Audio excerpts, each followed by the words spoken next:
시편 126편입니다.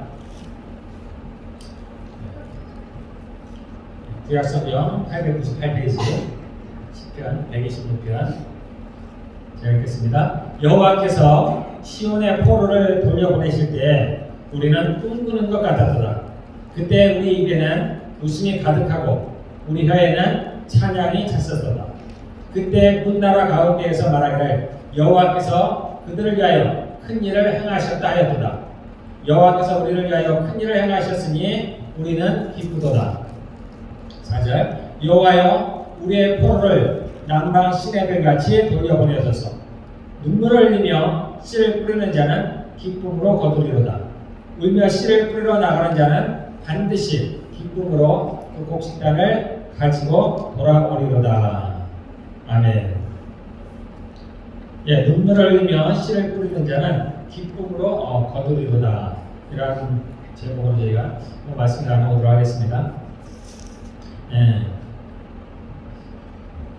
저도 그렇지만 여러분들도 많이 그러실 거예요. 인생에 궁금증이 많죠. 궁금증이 많습니다. 하나님에 대해서도 궁금증이 많아요.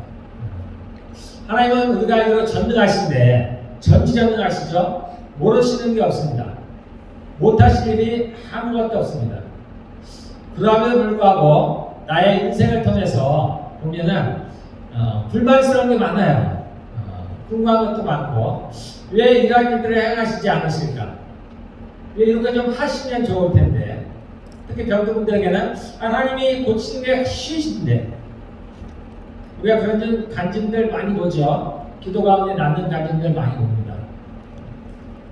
하나님의 능력이 많으신데 왜 이대로 두고 보실까? 또 내 인생의 문제도 그렇죠.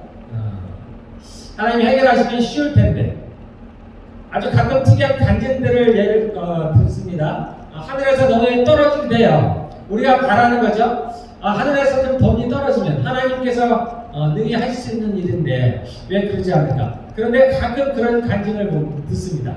정말 하늘에서 돈이 떨어졌어요. 또는 이 나무에 돈이 열리는 그러한 간증도 있습니다. 그러니까 하나님은 실제로 못하실 일이 하나도 없으신데 왜 유독 내 인생에서만 나에게만 이러한 일들이 벌어지지 않을까? 내가 기도를 안 한 것도 아니고 내가 믿음이 없는 것도 아닌데 왜 그럴까 하는 그런 의문을 많이 갖습니다. 저도 마찬가지예요. 저의 예수를 믿고 늘 저의 삶이 안개와 같았습니다. 앞을 잘 모르겠어요. 내가 어디로 가는지, 내가 지금 제대로 가고 있는지, 내가 맞게 가고 있는지, 하나님이 나와 함께 하시는지 늘 궁금했습니다. 그럼에도 불구하고 하나님은 명확하게 말씀을 하십니다. 이래서 이렇다, 저래서 저렇다, 지금 너의 상태는 이렇다, 이렇게 명확하게 말씀을 합니다. 제가 2002년도에 한국에서 이제 월드컵 축구로 아주 유명한 때죠. 제가 밴쿠버에 살았습니다. 제 인생에서 캐나다에 와가지고 가장 어려운 때였어요. 가장 어려운 때가 2002년도였어요. 2001년도에 제가 98년도에 이제 캐나다를 왔다가 99년도 12월에 그 위험한 그 밀레니엄 버블을 무릅쓰고 제가 이제 한국으로 돌아갔습니다. 12월 말에. 그러다 제가 한국에서 한 2년 정도를 살다가 2001년도죠. 11월경에 이제 다시 왔어요. 그리고 다음에 이제 2002년도. 그때가 제가 이제 캐나다에 살면서 가장 어려운 때였어요. 여러 가지 힘들었습니다. 재정을 비롯해서 여러 가지 힘들었습니다. 그런데 제 인생에서 제가 하나님을 믿은 이유로 그때가 하나님께서 내게 가장 가까이 계셨는데 제 느낌으로 제 느낌상으로 가장 가까이 있었는데 그래서 마치 내가 기도를 하면은 제가 눈을 뜨면 하나님께서 내 앞에 있을 것 같고 그러니까 눈을 뜨면 볼 것 같고 내가 손을 뻗으면 그분의 옷자락이 잡힐 것 같고 제가 뒤를 돌아오면 그것에 하나님이 계실 것 같아요. 정말 그게 아주 가까이 느낀다는데, 그렇지만 현실은 가장 어려운 때였습니다. 그래서 제가 이제 하나님께 이제 기도했던 게 생각납니다. 하나님 저를 좀 써주셨으면 좋겠어요. 제가 정말 온갖 충성을 다할 테니까, 뭐든지 다 할 테니까 하나님 제발 좀 저를 좀 써주십시오. 제가 그런 기도를 했던 기억이 있습니다. 그리고 이제 2003년도에 제가 좀 돌아보니까 그러네요. 2003년도에 하나님이 저를 이제 종으로 부르셨어요. 그리고 이제 하나님께서 저를 종으로 부르셨으니까 뭔가 좀 특별한 일이 벌어질 줄 알았는데 그렇지 않았습니다. 제가 이제 목회를 한 게 그로부터 한 15년 뒤가 흘렀어요.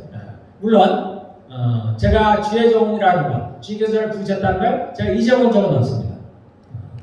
제가 늘 주의 종으로 살아왔지만 어떤 우리가 사역이라고 하는 것, 일이라는 것을 하는 것은 그로부터 한 15년이 흘렀어요. 오랜 시간이 흘렀죠.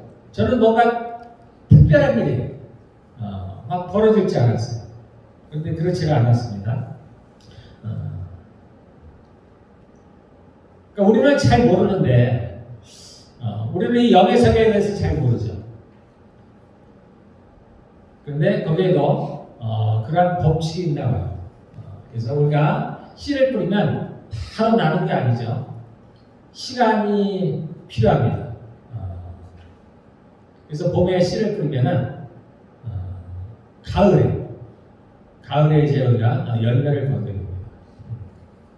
저희 집에도 이제 씨를 뿌려놨습니다만 이제나 날까 저래나 날까 저도 이제 궁금해서 오는데 씨를 뿌리면 쉽게 안 나더라고요. 그런데 어느 순간 이제 시간이 지나니까 싹이 나요. 그러면 싹이 나면 이제 기분이 좋습니다. 뭔가 좀 일이 벌어지겠구나. 그런데 그로부터 또 열매가 나려면 한참 시간이 걸려요. 그런 것 같아요. 자, 여기에 시편 126편은 누가 지었는지 모릅니다. 우리가 시편은 다 이제 다윗이 지었다고 생각을 하는데 실제로 다윗이 지은 거는 한 반 정도예요. 정확하게는 한 73편 정도가 다윗이 썼다고 이제 알려져 있습니다.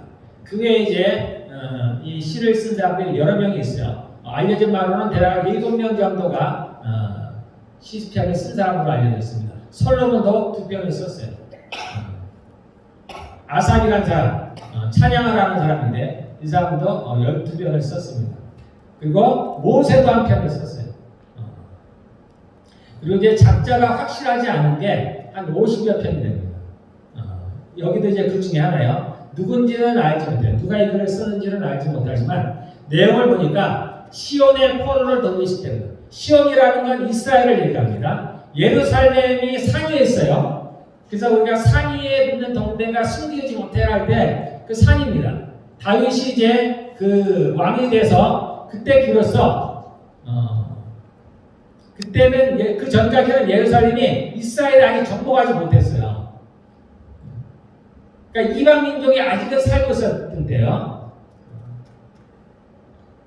모세가 이제 이스라엘 백성들을 이끌고 가나안에 들어온 지 수백 년이 흘렀습니다. 그럼에도 불구하고 아직 완전하게 정복을 못했어요. 이 예루살렘도 마찬가지였습니다. 그래서 다윗이 점령을 했어요.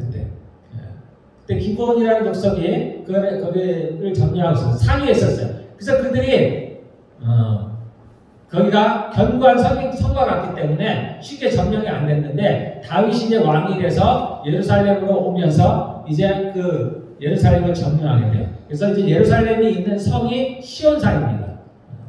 그래서 여기서 시온을 얘기할 때는 예루살렘, 즉 이스라엘을 말하는 거예요. 그래서 시온의 포로를 돌려보내실 때 우리가 꿈꾸는 것 같았다. 그래서 시온의 포로를 돌릴 때가 언제냐?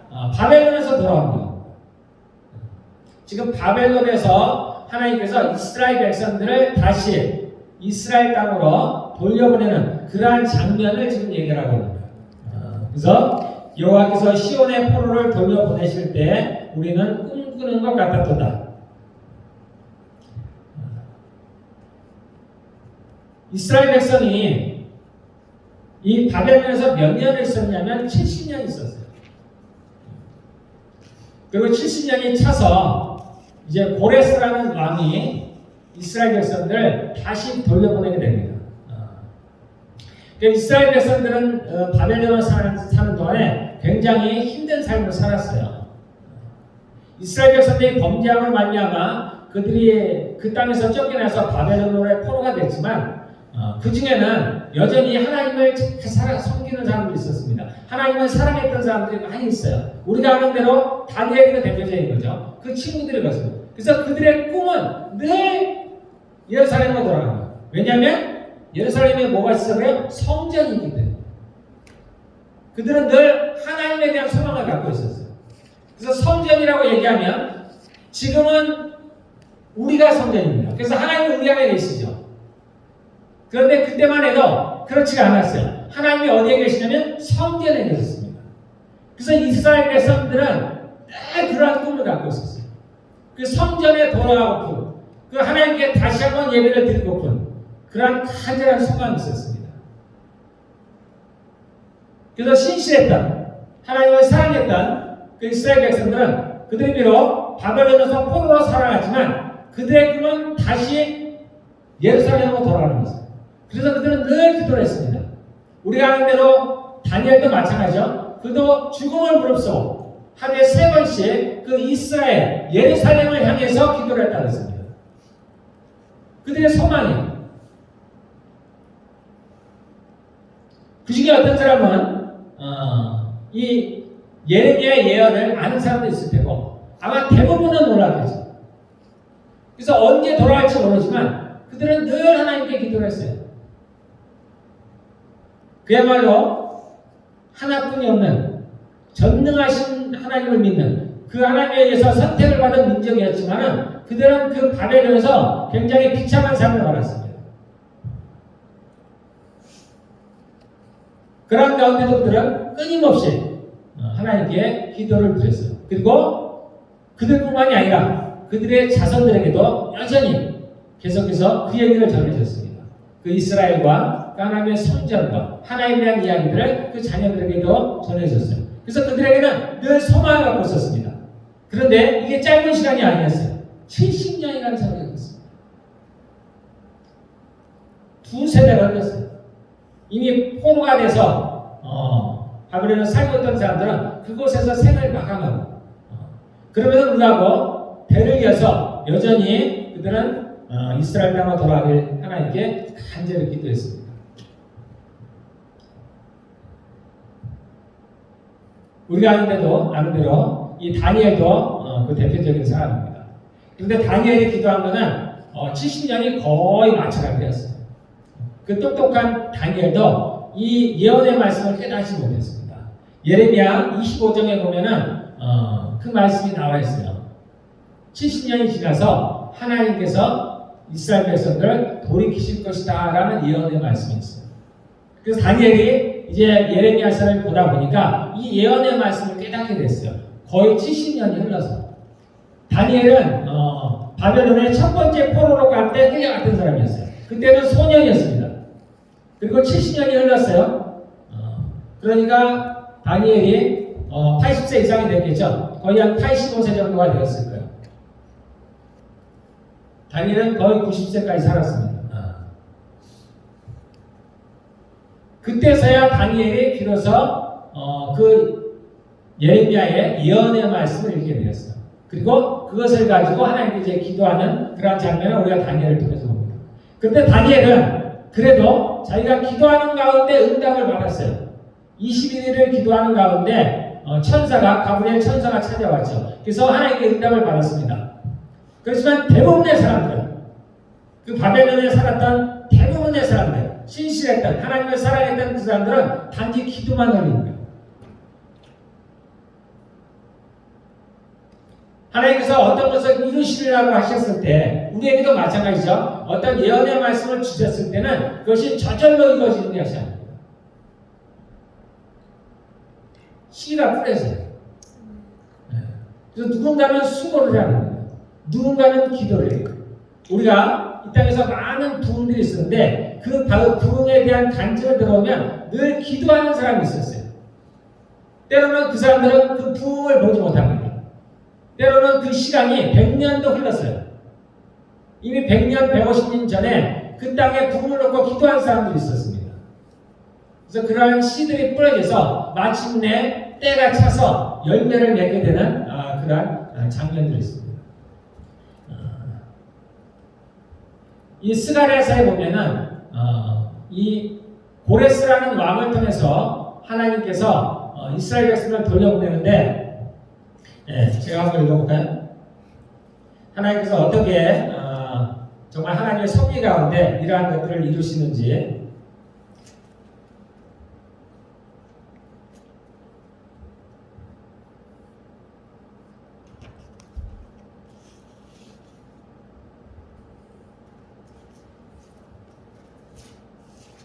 에스라 1장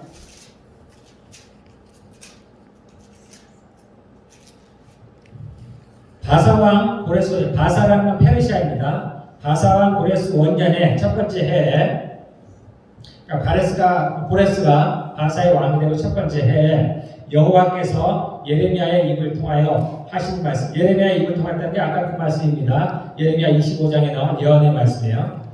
예레미야의 입을 통하여 하신 말씀을 이루게 하시려고 바사왕 고레스의 마음을 감동시키시되 그가 온 나라에 공포도 하고 조서도 내려 이르되 바사왕 고레스는 말하노니 하늘의 하나님 여호와께서 제 세상 모든 나라를 내게 주셨고 나에게 명령하사 유다 예루살렘의 성전을 건축하라 하시나니 이스라엘의 하나님은 참 신이시라. 너희 중에 그의 백성된 자는 다 유다 예루살렘에 올라가서 이스라엘의 하나님 여호와의 성전을 건축하라. 그는 예루살렘에 계신 하나님이시라. 그 남아있는 백성이 어느 곳에 머물러 살든지 그곳 사람들이 마땅히 은과 금과 그 밖의 물건과 짐승으로 도와주고 그 외에도 예루살렘에 세울 하나님의 성전을 위하여 예물을 기쁘게 드릴지니라 하였더라. 이스라엘 백성들이 바벨론에 살아가면서 이게 하루 이틀이 아니고 1년이 아니고 70년이 흘렀어요. 그러니까 많은 사람들은 포위가 되는 겁니다. 희망을 잃어버려요. 그들이 다시 이스라엘로 돌아간다는 건 상상할 수 없는 일이에요. 그들의 힘으로는 허재일 수 없는 거예요. 그런데 하나님께서는 그러한 것들을 이미 계획해 놓으셨다는 거예요. 이 고레스라는 사람을 예비해 놓으셔서 그를 통해서 이스라엘 백성을 돌려보낼 계획을 갖고 계셨어요. 그러면 이 고레스라는 사람이 도대체 누구간데 또는 어떻게 해서 이스라엘이라는 나라, 이스라엘 백성들, 지금은 이제 포로된 백성들이죠. 그 아주 작은 나라, 그러한 나라를 다시 돌려보내게 되었을까? 그 하나님의 섭리가 기가 막힙니다. 이사야의 이 고레스라는 이름이 나요. 이사야는 언제 예언했던 사람이냐면 예수님 오실, 그러니까 BC 한 700년 전이에요. 이 고레스가 지금 이것을 선포한 것은 BC 536년입니다. 그러니까 이 고레스라는 왕이 이것을 선포하기 전에 이미 한 150년 전에 이사야를 통해서 이 사람의 이름이 언급이 되어 있어요. 이게 놀라운 일입니다. 성경에 이런 것이 거의 없어요. 그래서 이 고레스는 좀 특별한 케이스예요. 이사야 44장에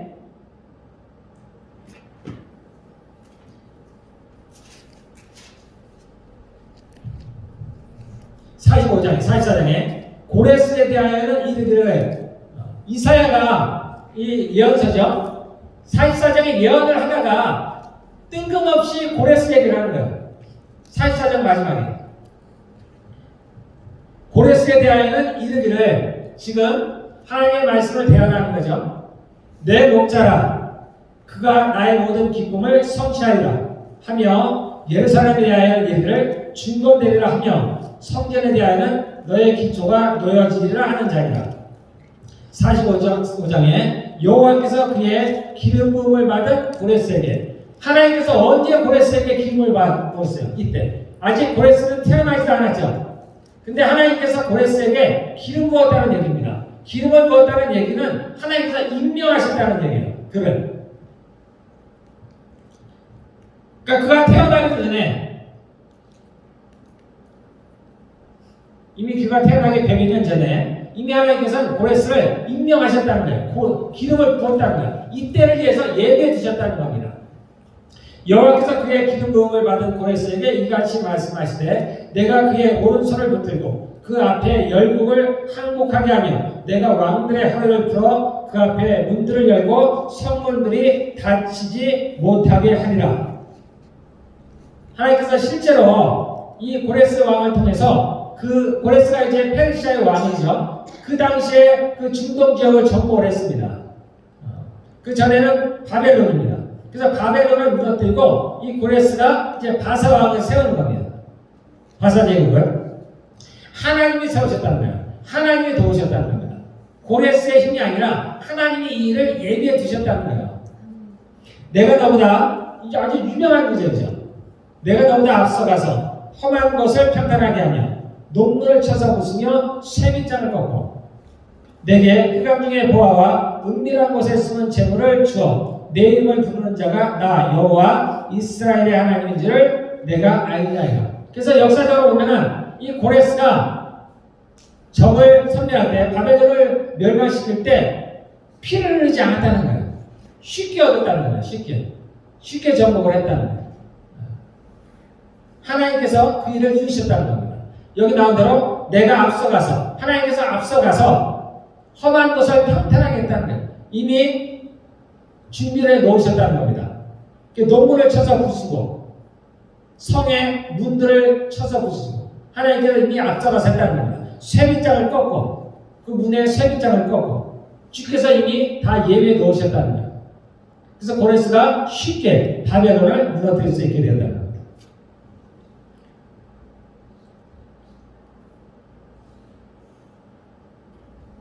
그리고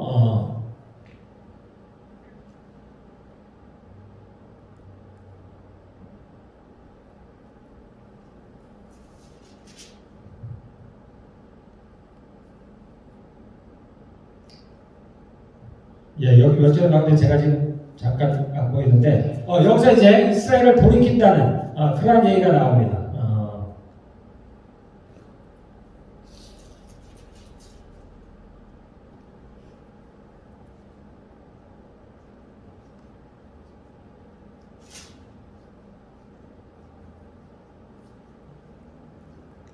제 눈에 지금 잘 안 보이는데 어쨌든 하나님께서 이 고레스라는 왕을 세우셔서 이스라엘 백성들을 돌이키겠다는 것을 그가 태어나기 한 100여 년 전에 이미 예언을 해 놓으셨어요. 그러면은 어떻게 이 고레스라는 왕이 이것을 이루는데 또 아주 하나님의 섭리가 있습니다. 어떻게 그러면 이 고레스가 이렇게 기름을 받았지만은 이거는 하나님 편에서 하는 거예요. 그러면 실제적으로 어떻게 고레스가 이러한 것들을 이루어가는 과정들이 어땠을까를 그것이 사람들이 연구한 바에 의하면은 그렇습니다. 이 고레스가 이제 바벨론을 멸망시키고 그러면 이제 이 바벨론에 누가 있었냐면은 다니엘이 있었어요. 그러니까 요때 시간이 겹칩니다. 다니엘이 이 예레미야에 대한 예언의 말씀을 깨닫고 기도하는 때하고 겹쳐요. 비슷하게 겹칩니다. 다니엘이 먼저 깨달았어요. 그리고 이제 그에 대해서 기도를 합니다. 그리고 다니엘이 예레미야만 본 것은 아니었겠죠. 그래서 다니엘이 이사야를 보게 됩니다. 그래서 이 이사야의 예언의 말씀을 알게 돼요. 그리고 여기에 나온 고레스의 이름을 알게 됩니다. 그래서 이제 고레스가 이제 바벨론에 와서 임금으로 등극하는데 다니엘이 언제까지 살아있냐면 이 고레스 때까지 활동을 해요. 고레스 왕 때까지 살아갑니다.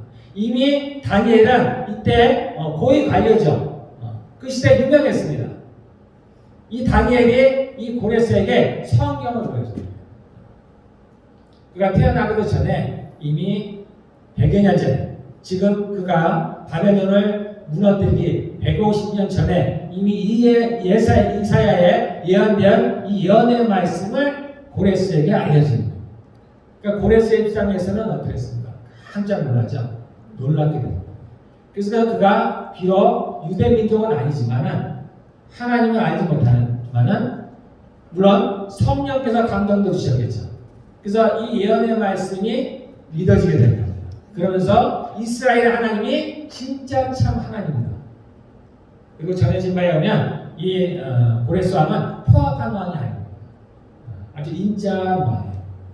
그래서 포로들을 함부로 대하지 않고 그들을 고토로 자기들이 살던 집으로 많이 돌려보냈던 그러한 왕입니다. 어쨌든 하나님께서 자신이 예레미야를 통해서 약속하셨던 것, 예언했던 것들을 하나님께서 이루시는데 하나님이 이미 오래전부터 그들을 다 계획하고 계시다는 겁니다.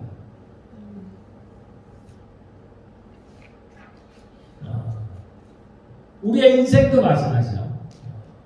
우리의 인생이 저도 그렇고 제가 스스로 내 길을 개척해서 살아가는 것 같지만 그러나 우리에게 하나님이 항상 하시다는 겁니다. 성경에는 뭐라고 하냐면 어머니의 태에 있을 때 하나님께서 우리를 지었다 하라고 얘기하십니다. 그리고 우리의 한 날이 시작되기도 전에 그러니까 우리가 태어나기도 전에 이미 우리의 모든 날들을 책에 기록하셨다 이런 구절이 있습니다. 우리의 모든 것들을 이미 아신다는 거예요. 우리의 모든 날들을 이미 하나님께서 다 아신다는 겁니다.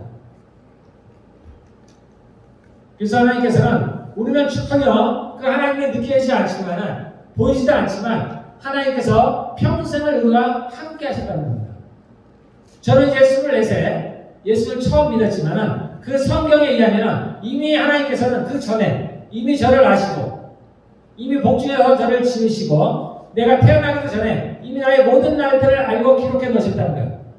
즉 하나님께서는 저의 평생에 늘 함께 하셨다는 얘기입니다.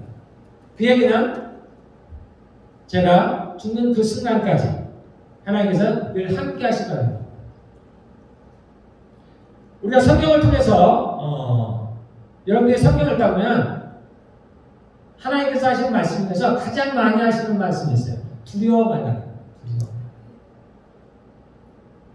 두려워 말라라고 말씀하시는 이야기는 이 삶이 이 땅에서 삶이 두려운 것이 많다는 얘기예요. 두려움이 가득하다는 얘기예요. 우리는 미래를 알 수가 없어요. 정말 한치 앞을 알 수가 없어요. 그렇기 때문에 우리는 늘 두려움 가운데 있어요. 또한 이 땅에는 보이지 않는 적이 있습니다. 우는 사자와 같이 돈 삼킬치 않지 않는 악한 마귀가 있어요. 그래서 모든 사람 안에는 두려움이 있어요. 그것이 어떤 것이든 두려움이 있습니다. 막연한 두려움도 있고 미래에 대한 두려움. 그렇죠? 요즘 젊은이들이 자녀를 잘 안 낳아요. 두렵기 때문에 두렵기. 내가 이 아이를 잘 키울 수 있을까? 또는 이 아이가 바르게 자라갈까? 또는 특별히 요즘 우리가 말세지말이라고 하죠. 마지막 때입니다. 그럼 마지막 때 이 아이가 힘겨운 일을 겪지 않을까? 저에게도 그런 게 있습니다. 이 아이가 믿음을 잘 지킬 수 있을까? 간혹 주변에 PK라고 하죠. PK. 그 목사님 자녀들을 PK라고 하는데 목사님의 자녀들이 교회를 떠난 이야기들을 가끔 들어요. 그러니까 내 의지대로 안 되는 겁니다. 제가 제 자녀들을 키워봐도 마찬가지예요. 제 의지대로 안 돼요. 그러면 제일 걱정이 뭐냐면 이 아이가 구원을 받을 수 있을까라는 겁니다. 만약에 이 아이가 구원을 받지 못한다면 차라리 안 태어나는 게 좋다는 거예요. 그러니까 저에게도 지금은 제가 없습니다만 그러한 것이 가끔 있어요. 우리 어렸을 때 우리 아이가 구원을 받을 수 있을까? 이렇게 말을 안 듣는데 이 아이가 예수를 나중에 잘 믿을 수 있을까? 제 두려움이었어요. 그러니까 목적은 한 가지. 저는 제 아이를 보면은 목적이 한 가지입니다. 우리 아이가 예수를 믿는 거예요. 천국 가는 거예요. 이 땅에서 우리가 할 수 있는 게 뭐 있어요? 그게 가장 큰 거예요. 그것보다 중요한 것이 없습니다.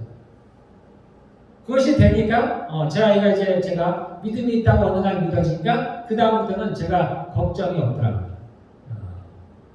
혹 진짜 만에 하나 이 땅에서 사고가 난다 할지라도, 그래서 죽음을 맞이한다 해도 두려울 것이 없는 천국에 갈 수가 있어요. 네. 우리에게는 그런 두려움들이 있어요. 그래서 하나님께서 우리에게 항상 하시는 말씀입니다. 저에게도 항상 하시는 말씀. 두려움하다. 두려움. 어떤 것도 두려워. 그 누구도 두려워하지 마라.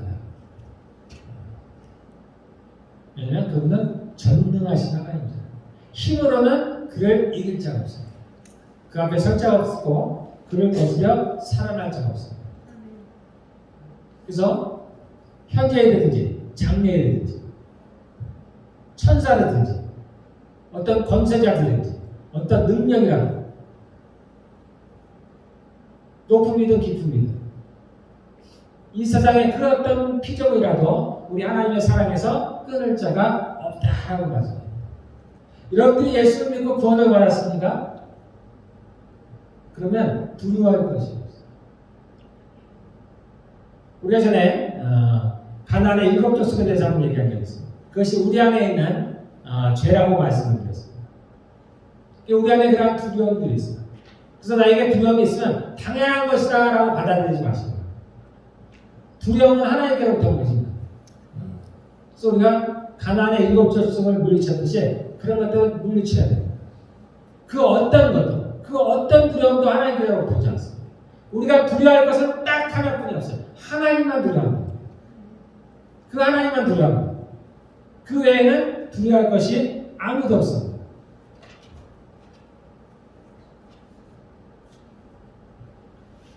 이 이스라엘 백성들이 70년이 지나서 그렇게 다시금 자신의 나라로 돌아올 수 있다는 것은 많은 사람들이 그 기도의 씨앗을 뿌렸기 때문에 오늘 시편 9절에 나온 대로 눈물로 씨를 뿌린 자들이 있어요.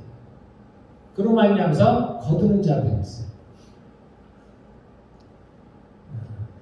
우리도 마찬가지예요. 우리도 씨를 뿌려야 돼요.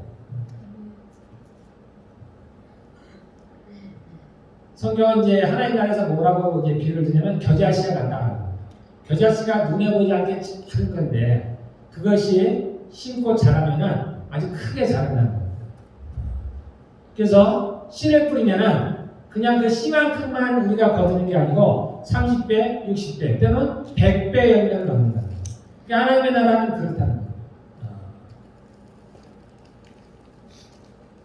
우리가 이 땅을 살아가는 목적은 여러 가지가 있습니다만 우리는 그 나라를 준비하는 거예요.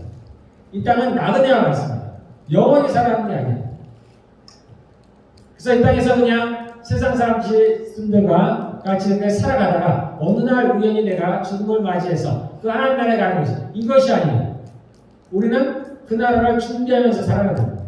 그 나라를 준비하는 얘기는 바로 씨를 뿌리는 것 같아요. 막연히 살아가는 것이 아니에요.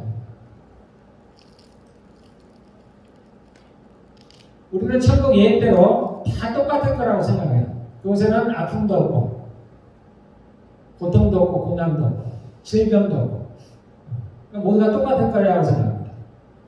저도 안 가봤으니까 알지는 못하지만 그러나 우리가 성경을 통해서 알 수 있는 것은 다 같지 않다는 거예요. 영광이 다 다르다는 겁니다. 해의 영광이 다르고 달의 영광이 다르고 별의 영광이 다른데 또 별마다 영광이 다 다르다는 거예요. 성경에 천사들에 대한 이야기가 가끔 나오죠. 그러면 천사들이 다 다릅니다.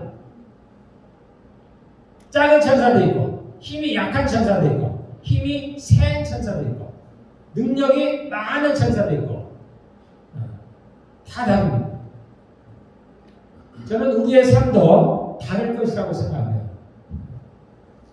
내가 이 땅에서 어떻게 살았냐에 따라서 내가 어떻게 이 땅에서 씨를 뿌렸냐에 따라서 그 하나님 나라에서 거둘 열매가 다르다고 생각합니다.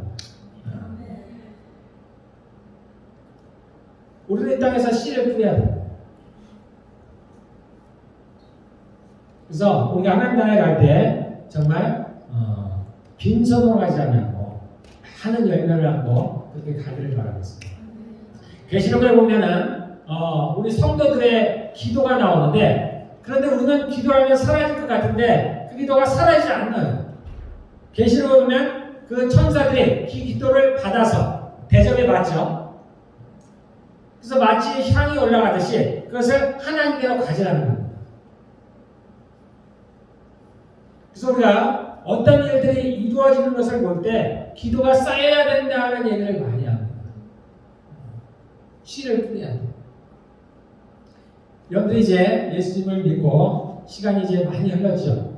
10년, 20년 그 신앙생활 하시는 분들이 있습니다. 저도 마찬가지고. 그러면서 느끼는 게 뭐예요? 기도가 쉽게 응답이 되지 않는다. 어떤 사람에게는 기도가 쉽게 응답되는 경험을 하기도 합니다. 우리가 전도할 때도 마찬가지죠. 내가 누군가 전도했더니 그 사람이 바로 교회를 오고 정말 신앙생활을 열심히 하는 경우도 봐요. 이 사람은 열매를 거두는 사람이에요. 그렇지만 모두가 같은 사람이 아니죠. 누군가는 씨를 뿌려야 돼요. 그런 열매를 거두기 위해서는 씨를 뿌려야 되는 겁니다. 그래서 누군가는 씨를 뿌리고 누군가는 물을 주고 그러한 수고가 있어야 됩니다. 그래서 결국은 자라게 하시는 분은 하나님이시지만 누군가는 또 열매를 거두는 사람이 있습니다. 하나님께서 각각에 맞춰서 상급을 주시더라고 저는 생각해요. 그래서 꼭 내가 지금 힘쓰는 일, 내가 지금 기도하는 일들이 지금 바로 이루어지지 않는다고 해서 우리는 실망하지 말아야 됩니다. 그래서 누가복음 18장에 보면 이런 말씀이 있어요. 너희가 항상 기도하고 낭망치 말아야 될 것에 대해서 비유로 말씀하십니다. 그때 나오는 사람이 누구냐면 불의한 재판관이에요. 근데 왜 굳이 불의한 재판관입니까? 착한 재판관도 많은데 왜 굳이 불의한 재판관이라고 예를 들었을까? 그 얘기는 그거죠. 불의한 재판관일지라도 그 과거의 간청함으로 인해서 기도를 들어줬다는 겁니다. 그러니까 하나님과 완전히 대조가 되는 거죠. 하나님은 선하신 분이에요. 더군다나 우리 아버지입니다.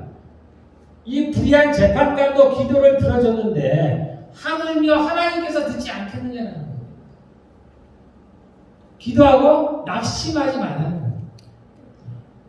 비록 내가 원하는 때, 내가 원하는 방식으로 그러한 결과가 나타나지 않을지라도 하나님이 들으신다는 거예요.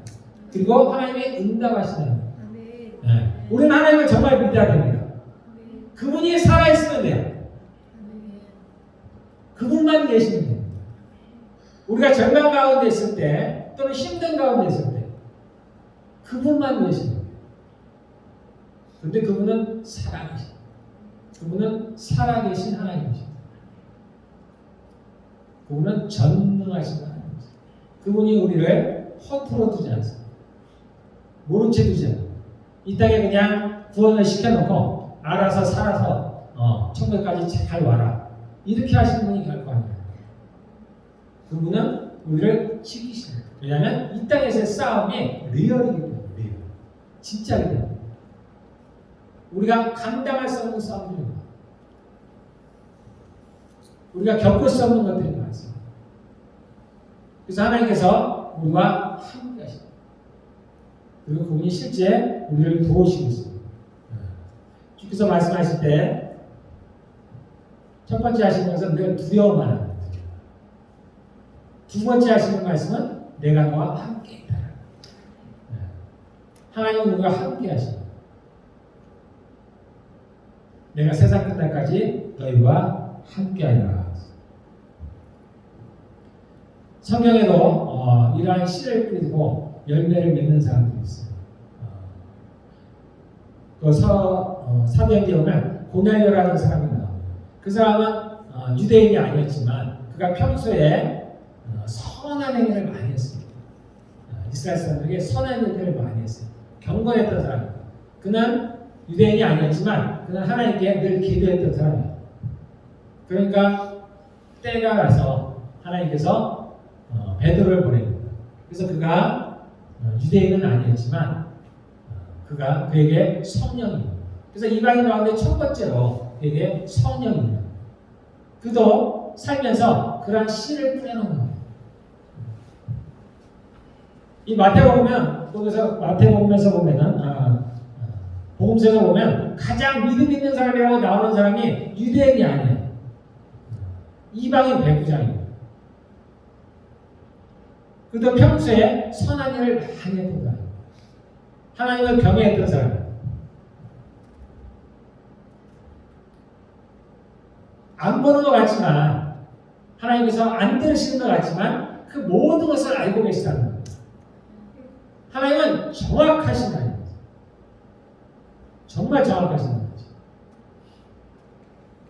그래서 때가 찼을 때, 때가 되었을 때 하나님께서 그를 찾아가시고 그를 만나주시고 그런 열매를 거두게 됩니다. 여러분 가운데 힘든 분들이 있죠.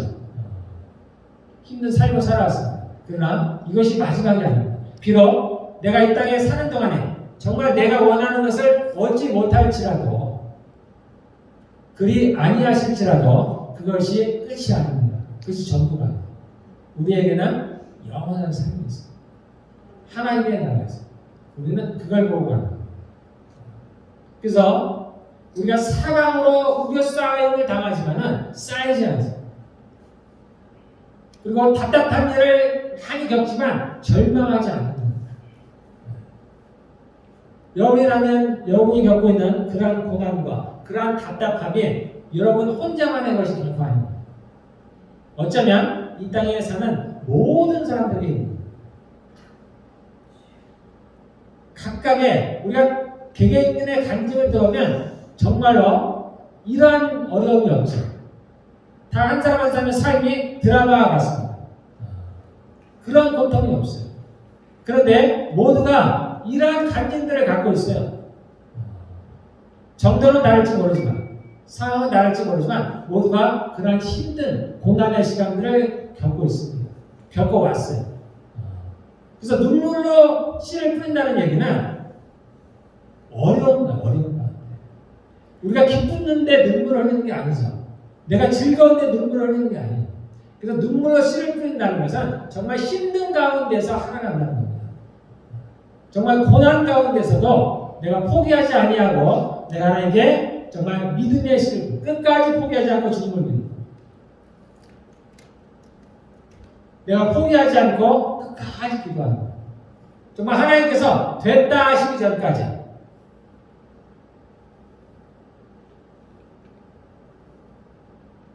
포기하지 않고 끝까지 기도에 씨를 뿌리는 거예요. 우리가 전도할 때도 마찬가지죠. 저 개인적으로는 누구를 전도한 적이 없어요. 있을지 모르겠어요. 근데 제 마음에 내가 정말 누군가를 확실하게 전도를 해서 저가 정말 예수를 잘 믿고 신앙생활을 잘하는 사람 제가 기억이 나요. 우리는 이제 눈앞에서 보기를 원합니다. 근데 지금에 와서 제가 이제 조금씩 깨달은 것은 씨를 뿌려야 된다. 전도도 마찬가지예요. 씨를 뿌려야 된다. 누군가는 뿌려야 된다. 그 한 사람이 살아 돌아오기 위해서는 정말 한 사람이 예수님을 믿고 구원 얻기 위해서는 누군가는 씨를 뿌려야 된다. 이 씨를 뿌리는 과정이 쉬운 과정이 아니에요. 굉장히 민망합니다. 때로는 핍박을 받기도 하는 거죠. 때로는 우스운 사람이 되게 돼요. 하나님을 알지 못하는 사람들에게 하나님이 계시다고 얘기하는 천국과 지옥이 있다는 당신이 지옥에 갈 거라고 얘기하는 것이 쉬운 일이 아닙니다. 때로 과거 지옥을 받기도 합니다.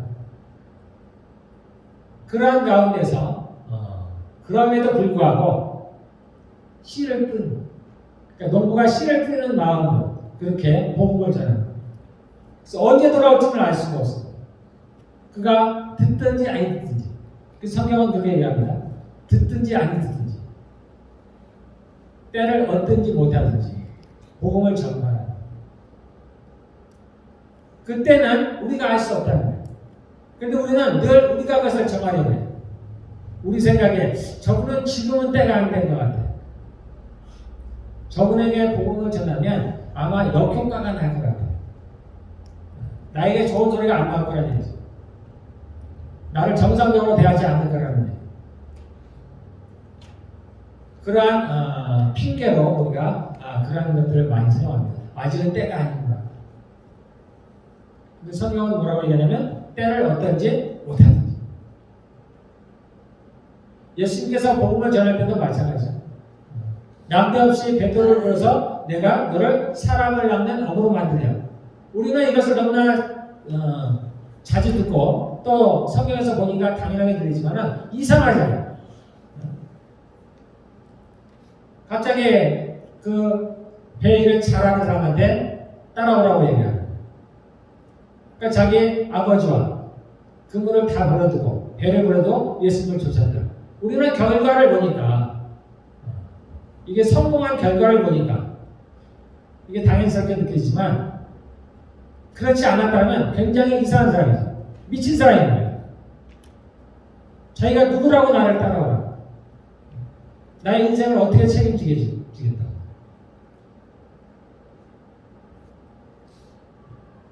예수님도 그랬어요. 너희가 이 성전을 하라. 내가 사흘 만에 세울라. 그러니까 사람들에게 어떻게 해요? 미친 사람 취급을 받는 거예요. 이 성전은 46년 동안 지었는데 너가 어떻게 사흘 만에 세기겠냐? 주님이 말씀하시죠? 내 죄 사함을 받았느냐. 그러니까 예수님이 뭐가 돼요? 신성모독한 사람이에요. 예수님은 진리를 말씀하시는데 상대가 그것을 알지 못하니까 예수님은 범죄자가 됩니다. 그래서 그가 십자가에서 죽음을 당합니다. 그러나 그는 그 부끄러움을 개의치 아니하셨다라고 정명합니다. 예수님께서도 부끄러운 일을 당하십니다. 그러나 그 부끄러움을 개의치 아니하셨다. 또 그 예수님께서 말씀하시기를 너희가 나를 부끄러워하면 나도 너희를 부끄러워하겠다. 너희가 나를 부인하면 나도 너희를 부인하겠다라고 하십니다. 행한 대로 갚아주시겠다. 우리는 다 예수님을 따르기를 원합니다. 다 예수님의 제자가 되기를 원합니다. 그러나 그러한 삶을 사는 것은 다른 얘기예요. 말을 행동으로 옮기는 것은 쉬운 일이 아닙니다. 우리가 부끄러움을 당해야 합니다. 그리고 눈에 보이지 않는 눈물의 씨앗을 뿌려야 됩니다. 우리에게는 분명한 소망이 있습니다. 하나님의 나라에 대한 분명한 소망이 있습니다. 그래서 우리는 여기도 그렇죠. 그러한 부끄러움을 당할 준비가 이미 되어 있잖아요. 우리 한번 그렇게 살아봅시다. 예수님께서 그러하셨듯이 우리가 이제 날씨가 따뜻하고 뜨거워지니까 조금 나른해지는 경향들이 있습니다. 저도 마찬가지예요. 다시금 마음을 던지고 우리가 기도에 힘쓰고 더 나아가서 정말로 복음을 전해봅시다. 이번에 우리가 이제 전도 초청잔치 했습니다. 얼마를 열매를 맺게 되는지 또는 전혀 그 열매가 맺혀지지 않을지라도 우리가 실패했다고 생각하지 마시고 이것이 끝이라고 생각하지 마시고 그냥 씨를 뿌렸다 생각합니다. 그 열매를 거두는 것은 주께서 정한 때에 그 열매를 거두게 하실 것이라고 믿습니다. 우리가 마음을 가지고 다시 한번 나아가 봅시다. 네, 그냥 기도하겠습니다.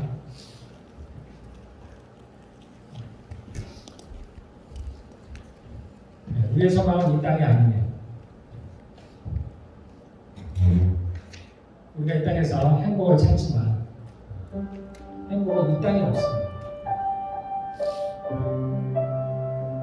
그 행복은 오직 주께로부터 하나님께 있습니다.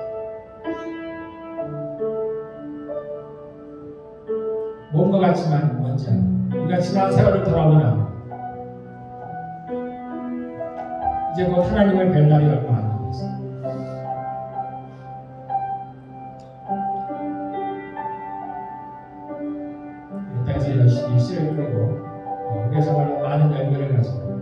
주 앞에 나아갔으면 좋겠습니다. 새롭게 마음을 한번